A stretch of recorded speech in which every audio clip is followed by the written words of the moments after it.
ఉంటాడు. ఒక police constable తప్పు చేసినా concern CI, SI, DSP, SP till DGP, ఇది హైరార్కీ. ఇది ఎందుకు జరుగుతున్నాయి ఈ తప్పులు? ఒకటి, ఈ డేటా ఎక్కడికి వెళ్తుంది? 23 అంశాల పైచిలుకు డేటా మీరు కలెక్ట్ చేస్తూ ఉన్నారు. 2.5 లక్షల మందిని మొట్టమొదటిగా మీరు ఏం చేస్తున్నారంటే డేటా కలెక్ట్ చేస్తున్నారు. మీకు ఏ హక్కు మీద చేస్తున్నారు? దానికి ప్రభుత్వ విధి విధానాలు ఏంటి? వాలంటీర్స్కి వాడు చెయ్యకూడని డేటా అంతా వారి చేత కలెక్ట్ చేస్తూ ఉన్నారు. ఇది డేటా చౌర్యం కింద వస్తుంది, డేటా ప్రొటెక్షన్ కింద వస్తుంది.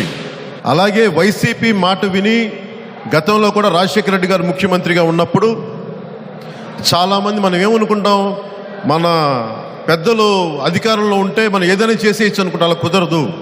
వ్యవస్థలు ఉన్నాయి, ఇక్కడ రాజ్యాంగం ఉంది, కోర్టులు ఉన్నాయి, వ్యవస్థలు ఉన్నాయి.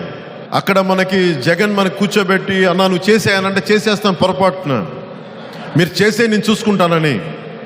అలా చేసేయటం వల్ల ఈరోజు 2.5 లక్షల వాలంటీర్లకి జీవిత భవిష్యత్తు చాలా డేంజరస్ పరిస్థితిలో ఉన్నారు. నేను కేంద్రంలో దగ్గరికి వెళ్ళాను, అమిత్ షా గారితో మాట్లాడాను, కేంద్ర హోంమంత్రి వారు, నేను జాతీయ నాయకత్వంతో మాట్లాడాను. డేటా చౌర్యం చాలా కీలకమైంది. మీ పాస్పోర్ట్ డీటెయిల్స్ కానీ, మీ ఆధార్ కార్డ్ డీటెయిల్స్ కానీ ఎక్కడైనా సరే మీరు పేపర్లో పబ్లిష్ చేసినా అది నేరం. మీరు ఎక్కడన్నా మీ సర్వర్లో పెట్టుకున్నా అది నేరం కింద వస్తుంది. చాలా కీలకమైంది, చాలా జాగ్రత్త పడాల్సింది. అలాంటిది మీరు ఇంట్లో ఎంతమంది ఆడపిల్లలు, వయసులు ఎంత, ఇవన్నీ డేటా తీసుకుంటున్నప్పుడు నేను అడిగింది ఏంటంటే ఎన్ని వ్యవస్థలు, ఈ డేటా ఎక్కడికి వెళ్తుంది? ఇలాంటి 23 అంశాలతో కూడిన డేటా వీళ్ళు కలెక్ట్ చేసి అదొక్కటితో సరిపోవట్లా. ఇది అఫీషియల్గా కలెక్ట్ చేసే డేటా.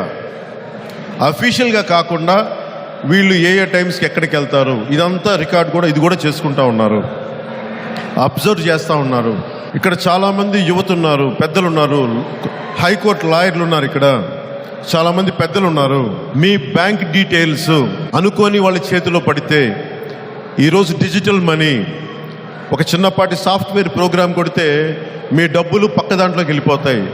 ఒకేసారి 100 రూపాయలు వెళ్ళకపోవచ్చు, 1000 రూపాయలు వెళ్ళకపోవచ్చు, 10 రూపాయలుగా 5 రూపాయలుగా చౌర్యం చేస్తారు. 1,00,000 మంది దగ్గర 10 రూపాయలు చొప్పున చౌర్యం చేసినా దోపిడీయే, దొంగతనమే. అది మనం మర్చిపోకూడదు. అలాంటిది వీళ్ళు FOA అనే కంపెనీ నానక్రామ్గూడలో పెట్టారు. ఈ డేటా అంతా అక్కడికి వెళ్తుంది. దానికి ముందు 3 కంపెనీల్లో